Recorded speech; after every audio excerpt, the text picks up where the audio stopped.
Chapter 16, Capone Washed Your Shirts. Monday, January 14th, 1935.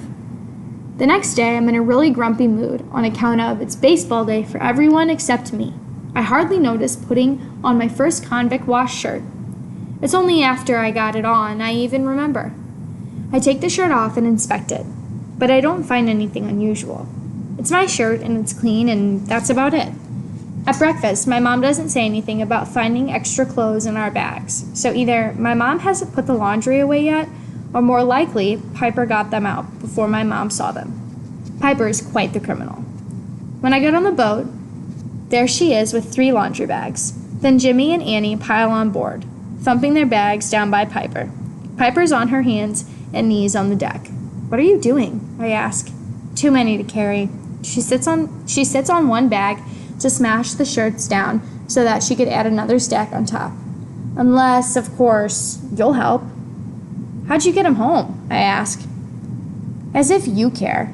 "I was just wondering," I say when I notice Mr. Trixel dressed in civilian clothes.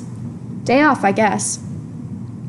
I sure wish my father could get a day off, but when I asked him about it, he said, "Criminals are criminals every day of the week. They don't take a day off, so I can't either." "Why are you bringing laundry to school?" Mr. Trixel asks without taking his cigarette out of his mouth. "It's a science project," Piper explains. "We're comparing the weight of dry cloth to the weight of wet cloth." "Clever." Mr. Trixel looks at Annie and Jimmy and me. "But I thought you kids went to different schools." "Citywide project," Piper says. "All the 7th grade science classes in San Francisco have to do it." Mr. Trixel shakes his head and takes a drag of his cigarette. "You got an answer for everything, don't you, Piper?" He breathes the smoke out of his nose. "Just like your old man." Piper nods. "Yes, sir," she says. When the boat docks at Fort Manson, Piper has the laundry in 3 full stuffed bags. This is still too much for her to carry. It's not like she has dead bodies in there or anything. And I did promise the warden I'd help her. I pick up 2 bags and carry one under each arm. Piper smiles at me like she won. I pretend not to notice. Mr. Trixel didn't believe that story about the science project, I tell her. "Didn't check the bags, did he?" I shake my head. Well, then he couldn't have been that suspicious. When we get to school, I wonder what she's going to do now. There's not enough time to give the clothes back before the bell, but apparently Piper has already figured this out. She walks right into the home economics room and unlocks the supply closet. Does this girl have keys to everything? My plan is to stay away from her. I help her get the stupid bags in. Now I'm done.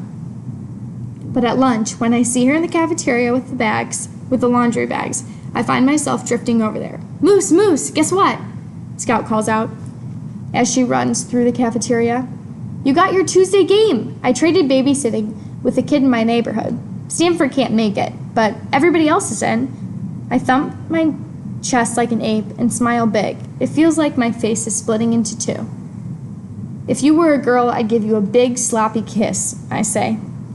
Did my best, guy. I like to please the folks who bunk with criminals.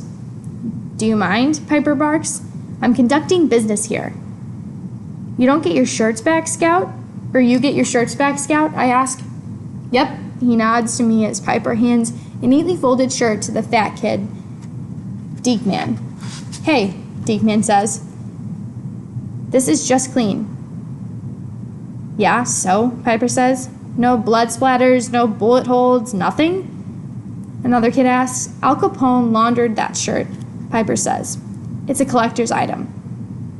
"How do we know that?" Deekman says. A girl blows air out of her mouth.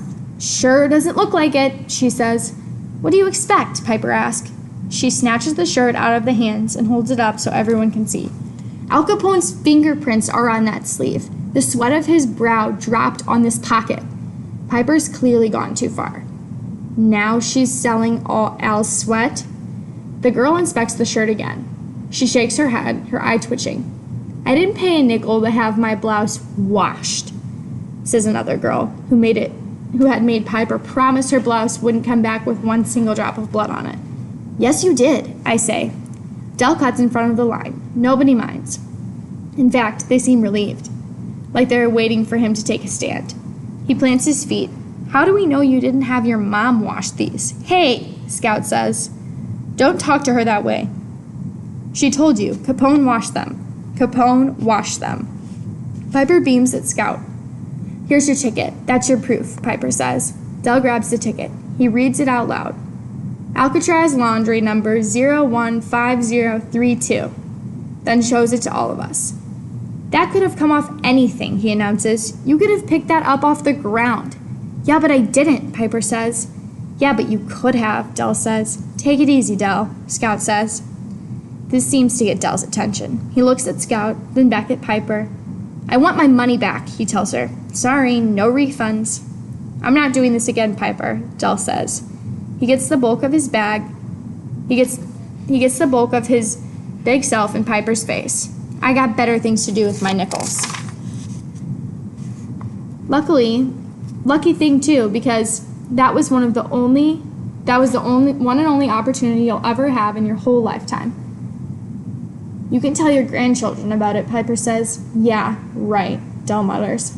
I'll tell them about a brown-haired girl who took our whole 7th grade class to the cleaners.